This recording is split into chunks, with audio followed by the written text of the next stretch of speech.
بسم اللہ الرحمن الرحیم وبہ نستعین اما بعد۔ ایک مسئلہ یہ ہے، نماز میں قرات کرتے ہوئے تین باتوں کا لحاظ رکھنا چاہیے۔ نماز پڑھانے کی صورت میں یا تو اکیلے پڑھنے کی صورت میں، اس لیے کہ امام صاحب کے پیچھے تو قرات کرنی نہیں ہے۔ امام صاحب اور منفرد اکیلے نماز پڑھنے والے ان تین باتوں کا لحاظ رکھیں گے نماز میں قرات پڑھنے کی صورت میں۔ نمبر ایک یہ کہ قرآن کریم کی صورتوں کی جو ترتیب ہے اس لحاظ سے صورتیں پڑھی جائے، پہلے اوپر کی صورت پڑھے، اس کے بعد میں دوسری رکعت میں اس کے بعد والی صورت پڑھے، جس کو اپنی زبان میں یوں کہیں گے اترتا کرم، مطلب پہلے اگر علم طرح پڑھی تو دوسری رکعت میں الافی پڑھے یا اس کے بعد والے کوئی صورت پڑھے۔ یہ نہ ہو کہ پہلے آپ نے قل هو اللہ پڑھ لی اور دوسری رکعت میں انا اعطینا پڑھے، یہ ترتیب کے خلاف ہو گیا۔ یہ پہلی بات ہے جس کا لحاظ رکھنا چاہیے۔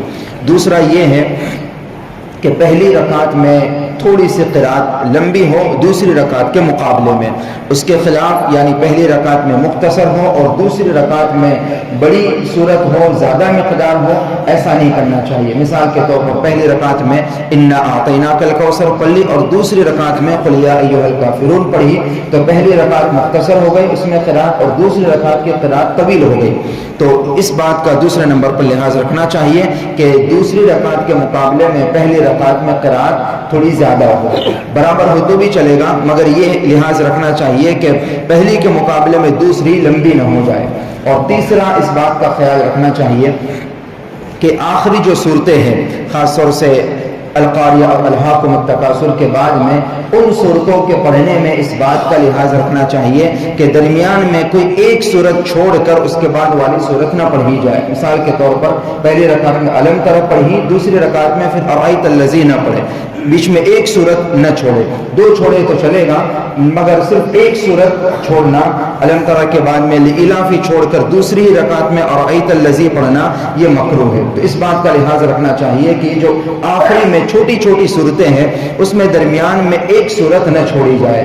ان تین باتوں کا نماز میں قرات کرتے ہوئے لحاظ رکھنا چاہیے، اس کے خلاف نہیں کرنا چاہیے۔ اگر اس کے خلاف کبھی ہو گیا اکیلے پڑھنے کی صورت میں یا نماز پڑھانے کی صورت میں تو اس صورت میں بھی نماز بہرحال ہو جائے گی، سجدہ سہو بھی واجب نہیں ہوگا۔ اس کے خلاف اگر پڑھا جائے، مثلا پہلی رکعت میں انا اعطینا پڑھ لی، دوسری رکعت میں یا قل یا ایھا الکافرون پڑھ لی، چھوٹی بڑی ہو گئی، یا دوسری رکعت میں علم طرح پڑھ لی، ترتیب الٹ گئی، تو بھی نماز میں خرابی نہیں آئے گی، اس معنی کر کے کہ سجدہ سہو واجب نہیں ہوگا، نماز بہرحال ہو جائے گی۔ مگر یہ ہے کہ اگر جان بوجھ کر ایسا کیا تو نماز مکروہ ہوگی، ثواب میں کمی آ سکتی ہے۔ اگر غلطی سے ہو گئی تو علماء کرام نے لکھا ہے کہ کراہت بھی نہیں آئے گی، مگر اگر جان بوجھ کے ایسا کوئی بندہ کرتا ہے تو اس کی نماز میں کراہت آئے گی، ثواب میں کمی آ سکتی ہے۔ اس بنا پر نماز میں جب ہم قرات کریں تو یہ تین مسئلوں کا ملحوظ رکھنا اور دھیان میں رکھنا ضروری ہے۔ اچھا یہ ہے کہ ہم کوشش کریں کہ اور زیادہ صورتیں یاد کریں،